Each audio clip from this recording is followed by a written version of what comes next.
this shit. It's Just like an alternate side yeah, it's like a Seinfeld episode every fucking day, right? every day. So you So have to. so basically, if you park your car on a public space in the street, you have to move it twice a week during a 90-minute period between 9 and 10:30. And if you don't move your car, you get anywhere from like a $60 to $150 ticket. So people who don't want to pay, in my neighborhood, parking would be something like $700 a month or more. If you don't want to do that, you park on the street, but then twice a week you have to go down, make sure you don't get ticketed, and then when the street sweepers come by, move your car in this fucked up little dance that everybody does, and then move it back. So Well- rain, shine, all over New York City, you will see people between 9 and 10:30 sitting in their cars doing calls or sleeping or rushing to make sure they don't get a ticket. That's really funny. Was Yeah. that a good summmery? Oh, that's Yeah. perfect. And I just want to say, I mean, obviously, this is the Angry Planet podcast. You can tell from what we're talking about. My name's Jason Fields. Matthew I'm Galt Matthew is here. Galt. He's here as always. And we're very, very lucky to be joined by Paul Rieckhoff, who, by the way, I've just been listening to your podcast again, Independent Americans. Fucking love it. Thank you, Really, man. really love it. Appreciate it. I appreciate it. We've been grinding at it, and I hope folks are listening. And I got to be honest with you. I thought we were just doing a call. I didn't know we were recording a podcast. So let's fucking go. That's great. Is that okay? Yeah. Well, I saw you. I didn't mean to surprise you. No, I saw you hit record, and I thought it was either you or the Russians. So I was like, all right, no problem. Let's do this. No. It's definitely the Russians. As long as you don't mind, then I might have to actually move the car in the middle of this interview. That is That's perfect. great. That is This perfect. is why I wanted to capture that explanation at the top. Yeah, I mean, I can actually see here. Do you guys have video or just audio? Oh yeah, but we're not Yeah, we can recording the see. video. Well, for you. we're not Okay, recording so the here video. comes the street sweeper. There he goes, right? So he's making Yeah. right over there, and he's got this kind of converted garbage truck. And the great dilemma is, will he turn over here? So all of us right now are waiting to see if he's going to be lazy on a Friday and not do this street, or if he's just going to make the turn and come through here, and we're all going to have to shuffle. I So- love that. Is this the now I'm content wondering. you guys wanted for your podcast? Yes. Well, now I'm wondering how many podcasts I've listened to that were recorded in cars as people waited to move to the alternate side of the street. More than people admitted. I mean, that's my old thing with independent Americans. I think that people need to be more real and authentic and stop bullshitting. And that's part of it, right? So I think a lot more people are doing it from their cars than they admit. That's probably true. And Well, we ironically, we're talking about this. There's always a weird element. The guy in front of me has a beautiful Audi with New Hampshire plates, right? And what does it say on the New Hampshire plate? Live free or die, right? And it's just, there's something uniquely ironic about sitting behind a guy with New Hampshire plates who's in New York dealing with the same bullshit that we are. Yeah, except Not he's exactly paying living less free. insurance than you are. Yeah, exactly. Well, we digress. Thank you for having me, guys. Happy Friday. Well, so look, you and I had corresponded a little bit about Mark Milley, and this is something that you've spoken about, and I really would like to understand what the hell happened with Trump and the chairman of the Joint Chiefs of Staff before Trump actually left office. I mean, what do you know? What really happened? Well, I have to also admit that when I dialed in, I saw that it said Mark Milley, and I was like, oh shit, he's going to be on the podcast too. Great. Oh Let's yeah, absolutely. He comes on the show every other week, but you know. All right, now, so I'm going to answer this question while I move the car. All right, guys, I'm going to give you a play-by-play. Oh, I love it. That's an extra degree of difficulty. Oh, yeah. Perfect. This is like, in the military, you learn how to multitask. And so me and the New Hampshire guy are going to do this at the same time. And here's what it is, guys, because I think a lot of this has to do with the environment that Trump has created. If you have a little bit of courtesy and cooperation, America can go pretty well, right? And things can go pretty well, to include our national security in particular. And right now we've got very little courtesy and very little cooperation happening between the political side and our military side. And I think that cuts to the core of your question about Milley. Look, Trump tried to politicize the military. Trump crossed every boundary possible in American history with regard to how you politicize and use the military, what you ask the military to do. And I think we now know from, testimony from whistleblower accounts, from people like John Kelly, General John Kelly speaking out, and now Milley and others, that Trump tried to do a lot of crazy shit, right? He tried to do a lot of shit that was unprecedented, that was potentially illegal, that was definitely strategically not in the best interests of our national defense or our national security. And what we've seen is that Milley held the line. Milley has held the line before, during and after Trump leaving office. And now he's talking about it. And Trump has waged war on Milley in the same way he did against other, I don't know how we would call them, maybe politically designated enemies of his movement, like he did with Fauci, right? Like he's done before. He says, okay, this is the bad guy that our movement needs to fight against. And this time he's chosen the chairman of the Joint Chiefs. Like he was still the chairman when all this went underway. He just retired on October 1st. So I think what you've got is a coordinated political campaign led by extremists in the Republican Party. And I don't think it's the entire Republican Party. I think it's an extreme group of people who are ideologically driven, who share, in my view, radical values that are in conflict with some of the values of our country. And they have a coordinated effort to achieve their political goals. And one of them is to ensure that Trump is reelected, that the election is overturned. Some of them want violent overthrow of the government. Some of them just want political change in the government. But they coordinate and strategize around targets that are often designated by Trump. And right now, that target is the military. It's the Department of Defense. It's CQ Brown's confirmation for the new chairman of the Joint Chiefs of Staff. It's the Secretary of Defense, Lloyd Austin. It's the entire military that they've decided is too woke, quote unquote, right? It's diverse, it's changing. And that is coordinated from Trump to the people who want to align with Trump, like Ron DeSantis and Vivek Ramaswamy, and down to people like Tommy Tuberville in the Senate, who's right now blocking, 300 flag grade confirmations in an unprecedented and radical way. So I think it's a big issue. It's not just about Milley. I think it's really about our national security and the fact that we've got some folks in this country in political power who want to attack our military politically and also just muck up the works. So I think that's important too. Even if you don't agree with the squabble or the fight or whatever you want to call it between Trump and Milley, Tuberville's throwing a wrench in the entire Department of Defense. No one in the Department of Defense will tell you this has no impact. Families are impacted, chains of command are impacted. And at the end of the day, guys, a long-winded summary is our enemies are celebrating. I live in New York City, a couple blocks away from Ground Zero. If you would have told bin Laden, hey, we're going to threaten to shut down the government. We're going to endanger the pay of all American troops. We're going to cut funding to allies. We're going to have the former commander-in-chief openly fighting out in the open with the chairman of the Joint Chiefs. You're going to have candidates calling for, attacks on Mexico, just total chaos. I think that Osama bin Laden would have been pretty happy with that. And I know that right now Vladimir Putin is. Putin had a good week. When you see the government almost shut down, when you see, our troops' morale, I think, impacted, when you see the former commander-in-chief fighting out in the open with the chairman of the Joint Chiefs, I think that's good for Putin.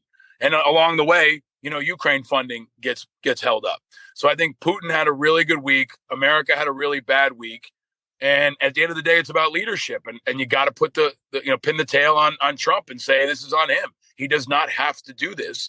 And I think he has to be held accountable politically, of course, but even legally, down to, disclosing confidential documents, whatever else around national security will come out. But he has to be held accountable because right now he is undermining our national security, disrupting our domestic stability, and just kind of screwing everything up. Can he be held accountable?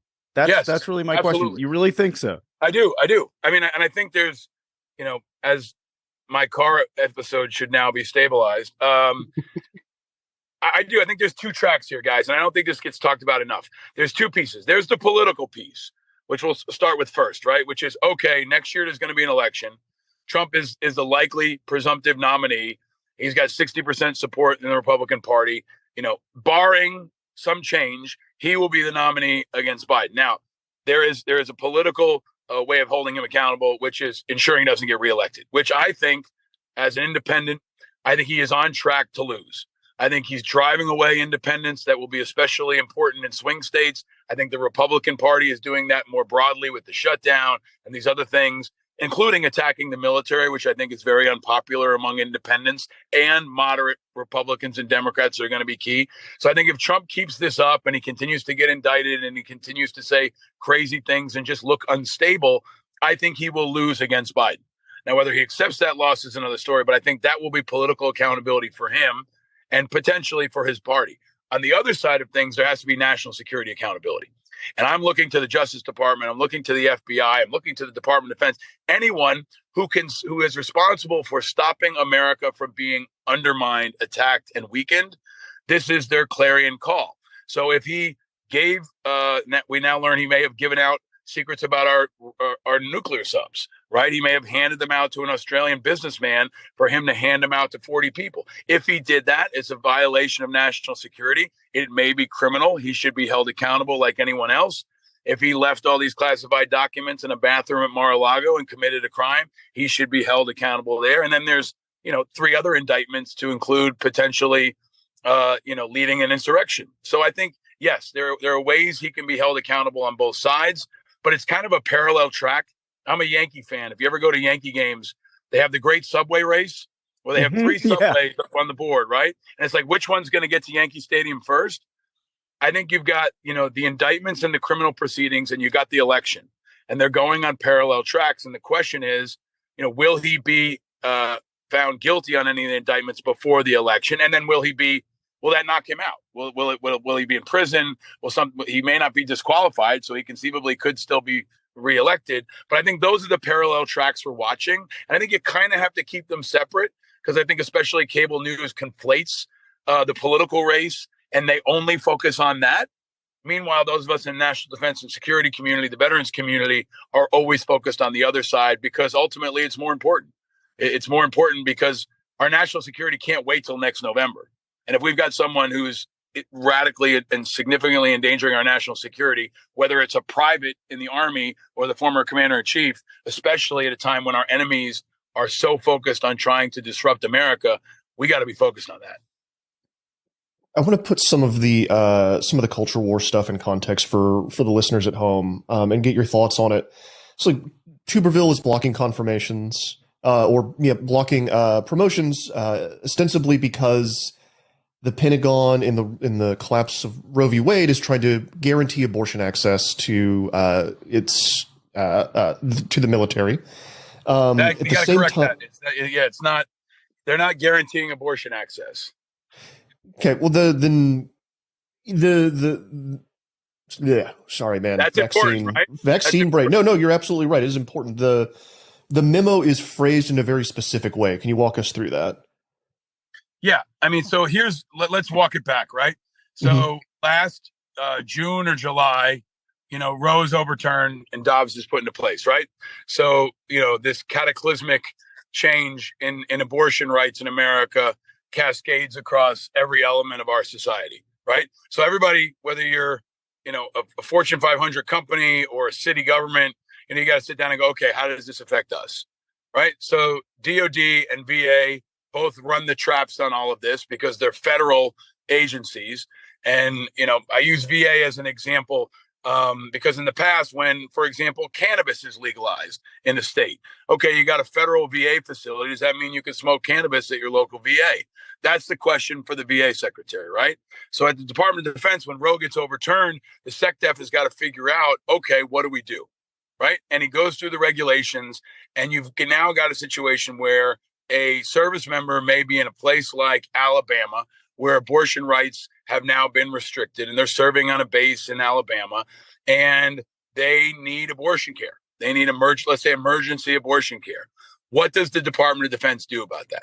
Now, you cannot go to a local hospital in Alabama and get treated. You can't go to a military hospital, I would think, unless maybe it's a severe case and the life is in danger. So what the military has decided is they will give you time off, right? Now you still have to go to your commander and ask for it. But if you're a female fighter pilot and you need emergency abortion care, you will be given time off to go somewhere else to go get an abortion, right? That's what the what the DOD is doing right now. Tuberville is spinning this and saying that the Department of Defense is funding abortions. He's called it abortion tourism. He has really mangled and I think misrepresented this entire situation in a way that has really appealed to the culture warriors. And Tuberville said, I'm taking our woke fight over on to the DOD where they want to let everybody have abortions all day long, which is just bullshit. And so the Department of Defense is trying to figure out how to best protect its service members. I think that's important here, right? If you got a female fighter pilot who needs an emergency abortion, that's an issue of national security, right? Like we need that fighter pilot in the plane flying. We need that fighter pilot with her family. We need her to be healthy. We have millions of dollars invested in this woman and she could die, right? So we have to care for her health in the same way we would, in my view, on the battlefield or anywhere else. That's what the Department of Defense is focused on. And there's the recruiting piece, right? If you're a woman and you want to join the military and you're from, let's say, New York or California, where 20% of the women join the military, do you think that young woman wants to join and go get stationed in Tommy Tuberville's Alabama? Hell no. So it's impacting recruiting. It's impacting morale.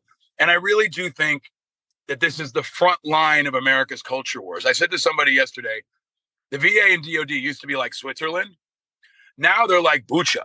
Like now they are a battlefield. They are an absolute battlefield on everything that's happening, whether it's the fight for diversity and /woke, whether it's abortion, whether it's immigration, whether it's technology, whether it's taxes, whether it's spending. Every single issue that is at the intersection of political fighting in America is sat right down on top of the Department of Defense, especially, and also the VA. So that's a long-winded way of, I think, answering your question, I hope, and providing some context. But I also will tell you, this is the new normal.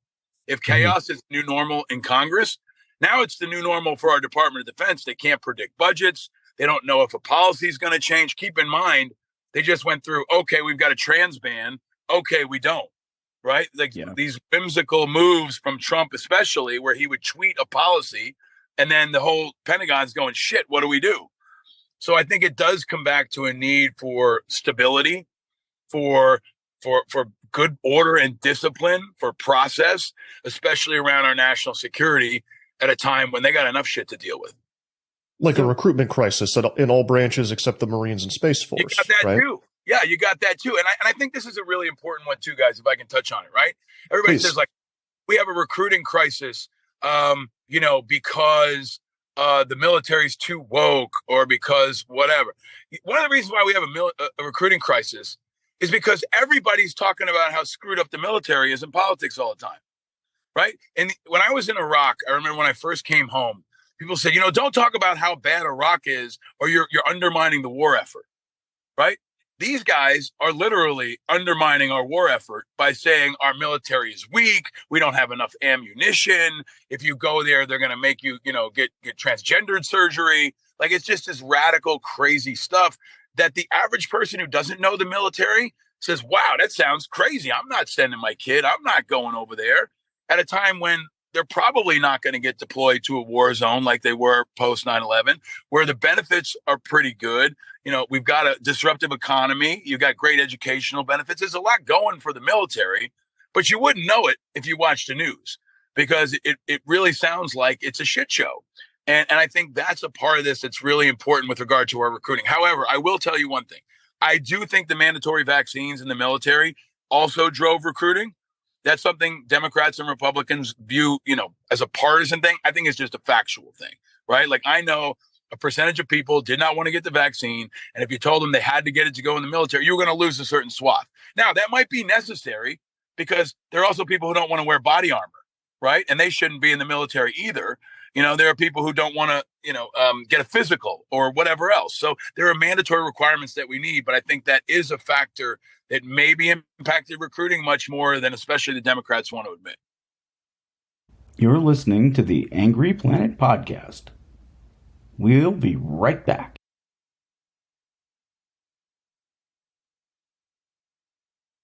And we're back with more of Angry Planet. I think it gets to a fundamental question for me. It's when you enter the military, you are taking an oath to the Constitution, right? Not to any particular part of the government, not to just the president. Matter of fact, that's actually, I think, one of the most important things people don't necessarily understand, right? I mean, Yep. but if you're a soldier, do you make sense of a constitutional order versus a non-constitutional order? How do you understand the concept of a vaccine, for example? Like, can you be ordered to get a vaccine? Where does your personal freedom come in versus orders from above? That kind of fun stuff. That's really simple. I think it's really simple. Anybody who's gone through basic training understands and is taught about obeying a direct order. And we all study Milley as an example of an unlawful direct order, right? If you get an order that's a crime, that's a war crime, that's illegal, someone says, go over there and shoot those kids, you have not only a right, but an obligation to resist that order, to not execute against that order. And then you will have a trial of your peers, and you'll have an opportunity to defend yourself. And, you know, it's the old saying, you know, what is the old saying? It's like, it's better to be, well, I can't remember that. You guys might know the saying. It's like carried by 12, then buried by 6 or whatever it is. Right. Or like tried by 12, then buried by 6. Right. You know, you want a chance to have a trial. You want to, you know, if you're dead, you don't get that opportunity. But I think there's a moral question that is actually pretty simple. So here's the deal. If the Army says you have a direct order to take the vaccine, you take the vaccine or you get out of the Army, period. There's no wiggle room here. If you want to go, you know, have the ACLU or Heritage take your case to the Supreme Court, that's fine. But as long as the rule in the military is you take the vaccine, you take the vaccine. And, you know, you also have to wear your helmet when you're on a range. You have to not have live rounds in your weapon when you're rolling around. There's a lot of rules that are in place, and you follow those rules. If you want to be a cowboy who doesn't want to follow the rules, don't join the Army. Don't join the military. There's plenty of other places where you can go freestyle. But as long as you're in this institution, we all abide by those rules, to include the ones we may not agree with personally. That's part of what you give up, is your personal freedom when you have the opportunity to serve. And I think most people in uniform understand that. What they don't understand is why it's so debatable and why it's become so crazy and why our political leaders don't have any unanimity around some things, right? When I went through basic training and when I deployed to Iraq, I got shot with so many vaccines. Nobody asked me, you know, hey, I'm sure I signed something. We all did. But we were worried about the anthrax vaccine. We were worried about the smallpox, right? And we had that discussion.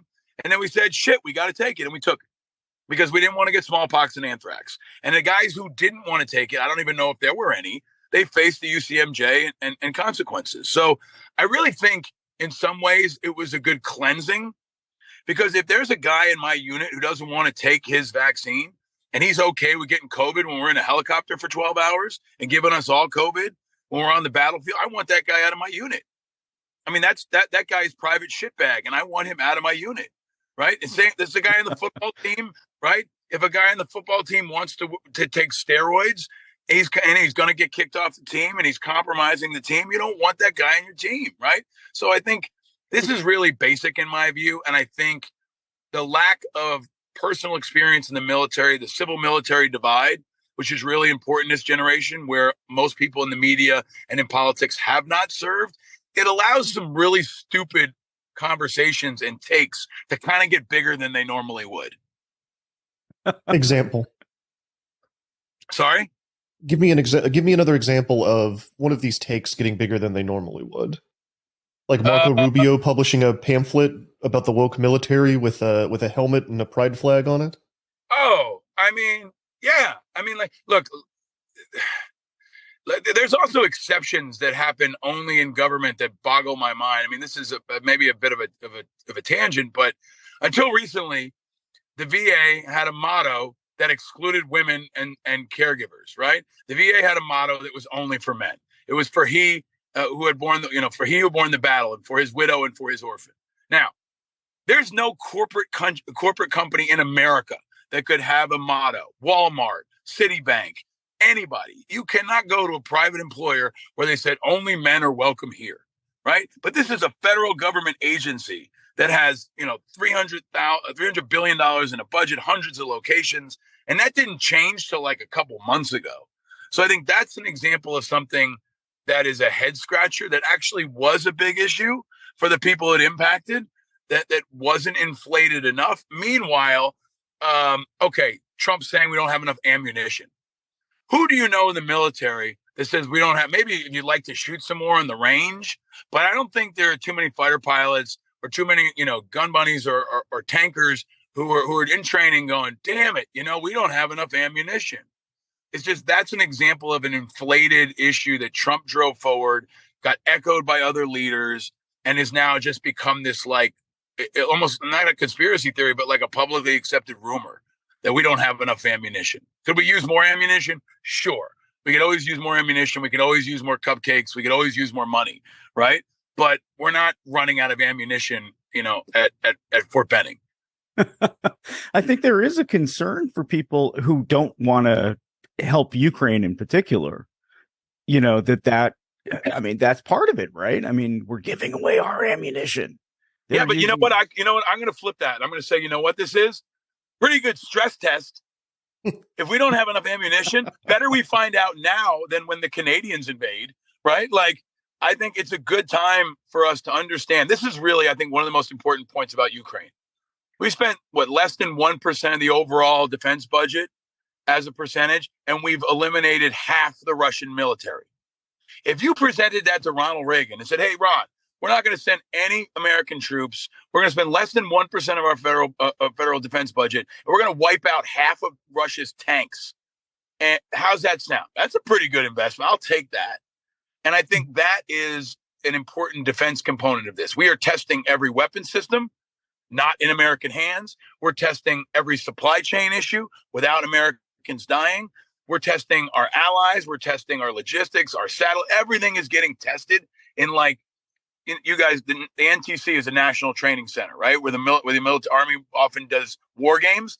This is a giant real life war game where we get to test everything we've got on a low budget and also significantly weaken one of our 2 or 3 biggest adversaries, right? So I think that it cuts through a lot of that bullshit. And if you really understand it from a defense standpoint, this is a no-brainer. We talk about, to kind of go back a little bit, can we talk about the morale piece of this too, for the common soldier? So I think that kind of getting caught up in these culture war fights tends to obscure the very real problems that are going on in the military. There was a government accountability report recently about barracks and how unpleasant they are. Did you happen to see this? Did you see the pictures out of curiosity? But I see them. I feel like every 6 months or so it becomes a story. Yeah, all the way. Yeah. I covered it 20 years ago. Yeah, right. Mm-hmm. So you. Sorry, go ahead. No, I mean, look, I'm sure there's some internal DoD polling about morale, right? And I actually try to follow the data because I think morale is often a political bludgeon or shield for whoever wields it, right?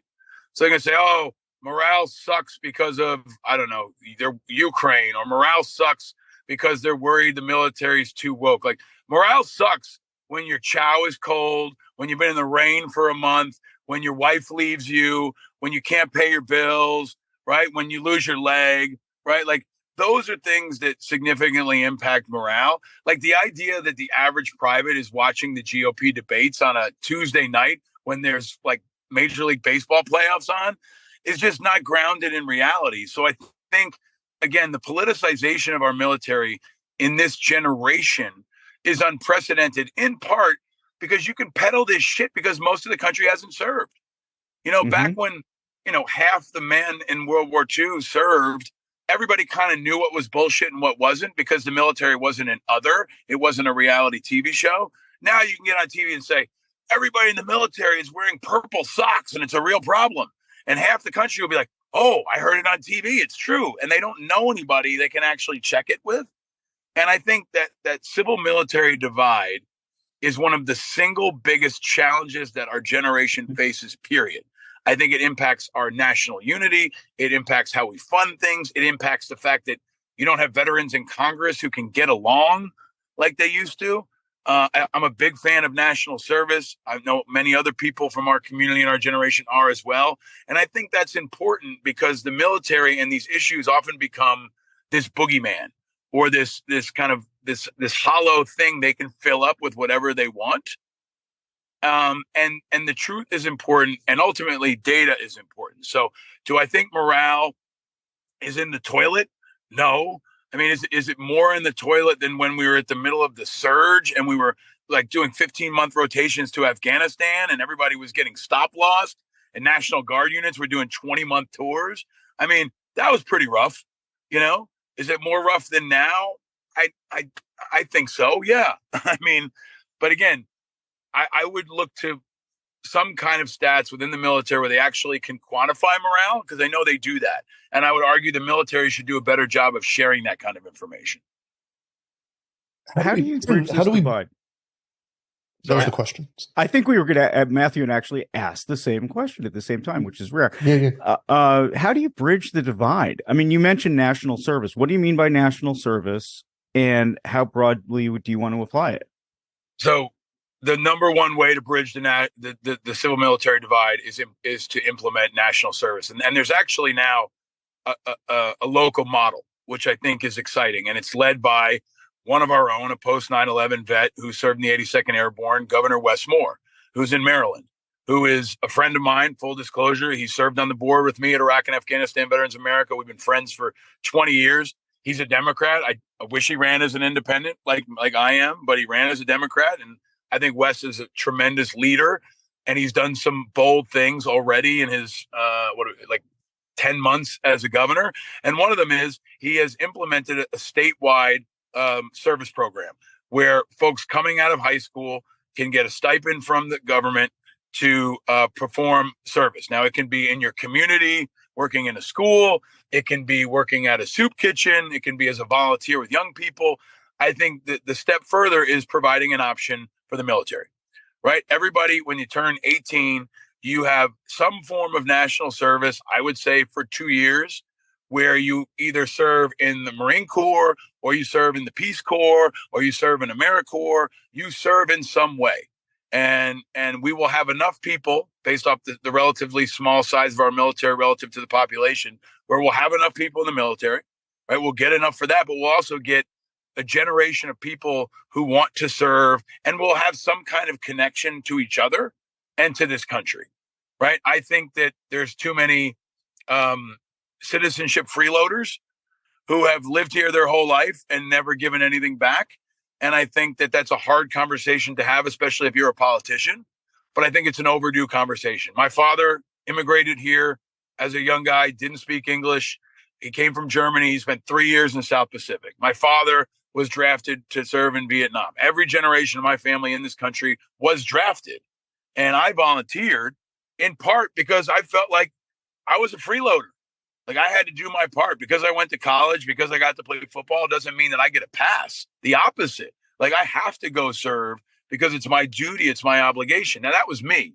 But I think that we need to provide pathways for young people. And that will, it's not a magic bullet, but it will help people get along. It'll help people understand other sides. It'll help people understand national security and government and infrastructure and how to talk to each other, right? And they'll get technical and tactical skills. And we need the help, right? Whether it's fixing our infrastructure or dealing with a flood. Our friends at Team Rubicon, the great vets who do disaster relief, they can't do everything. They can't be at every flood and every hurricane, and wildfires. There's plenty of ways for people to serve. So if I were president tomorrow, yeah, one of my top priorities would be instituting a next generation national service program. Okay, so when are you going to be president? Not anytime soon. I'm over here watching out for street sweepers, man. I mean, I think, really an important point is my show is called Independent Americans. I'm a political independent. I'm like 49% of this country that doesn't have a political home. Have I thought about running for office sometimes? Especially I live in New York and I think the city is going in a bad direction. Would I like to serve and have a voice? Sometimes I think about it, but then I look at it and I say, I'm an independent. I have zero chance in this calcified political environment where you have to pick a side. Now, I am working to change that. I want to push for open primaries and ranked choice voting, and most of all, supporting independent candidates who say that they want none of the above. But I think, like many veterans right now, I'm trying to find a way to serve, and I would like to, consider politics as an option, but I don't want to pick one of these two sides. And I think a lot of my brothers and sisters who have served in uniform feel the same way. If there was a veterans party tomorrow and it was, not overly ideological on the issues, I think there'd be a lot of support. If Colin Powell back in the day, or John McCain back in the day, or maybe Milley and McCraven and 10 others get together and start their own thing that is focused on country first, I think you'd see a lot of folks step up to serve. But I do think we will see a post 9/11 veteran soon. The reality is we've got, Ron DeSantis is on that stage. He served in the Navy post 9/11. Wes Moore, if something happens to Biden, I think Wes Moore is a top candidate. You've got Pete Buttigieg. You've got other people like that. I think in the very near future, we will see both parties put forward a post 9/11 vet, probably against each other. So we used to say the matchup was going to be Eric Greitens for the Republicans versus Wes Moore for the Democrats, and it looked like that for a long time. But now I think you could see Ron DeSantis versus Wes Moore in 4 years. Entirely possible. You don't think DeSantis is going to get washed out this season? I do. I don't think he's going to. I don't think he's going to be gone. Like, I think he'll be around for a while. And I do think he's floundering, and a lot of it is because whether it's Republicans or people are looking for authenticity, and he doesn't feel authentic. He doesn't feel real. He doesn't feel effective. And I think that's beyond all the political ideology. I just don't think he's connecting with people. And then on the flip side, if there's a matchup of Ron DeSantis against Wes Moore, it's going to be a smoke show. I mean, Wes is like one of the most naturally charismatic humans. I call him Captain Positivity. I mean, that guy's like a walking high. Every time you see him, he's making people happy and smile. And there's a magic to him that I think is really something people have to focus on, because I think that he has that coupled with his national security experience and his veteran status and his youth, which makes him an extremely exciting candidate. Along the lines of somebody like JFK. I mean, JFK was a young, charismatic, dynamic war veteran who captured this country's attention with his young family. And, you might say, oh, Rieckhoff's crazy. Talk to me in 10 years and see if this is crazy, if that guy's in the White House, which I think could happen. Well, first of all, you have a date. We're more than happy to talk to you then. Hey, our show's been around for 8 years now. Maybe 18 is possible. We'll have to see. Matthew, I don't know if my knees can handle it. Hopefully, I will either have gotten rid of my car or will have enough money for a parking space. Yeah. All right, Matthew, you have any other questions? No, I think that'll about do it, sir.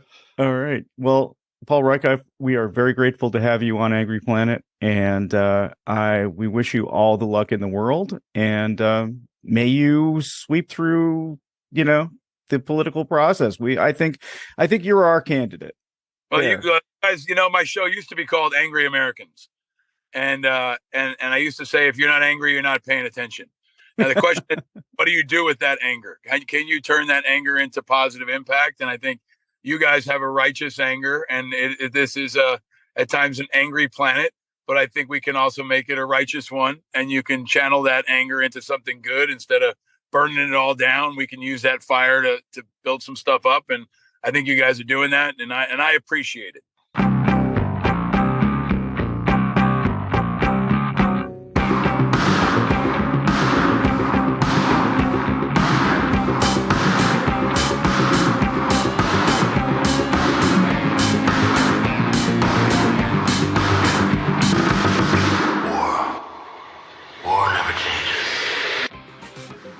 Thanks for listening to another episode of Angry Planet. The show is produced with love by Matthew Galt and Jason Fields, with the assistance of Kevin Nadal. This is the place where we ask you for money. If you subscribe to us on substack.angryplanet.com, it means the world to us. The show, which we've been doing for more than 7 years now, means the world to us, and we hope it means a lot to you. We're incredibly grateful to our subscribers. please feel free to ask us questions, suggest show ideas, or just say hi. $9 a month may sound like a big ask, but it helps us to do the show on top of everything else that we do. We'd love to make Angry Planet a full-time gig and bring you a lot more content. If we get enough subscriptions, that's exactly what we'll do. But even if you don't subscribe, we're grateful that you listen. Many of you have been listening since the beginning, and seriously, that makes it worth doing the show. Thank you for listening, and look for another episode next week. Stay safe.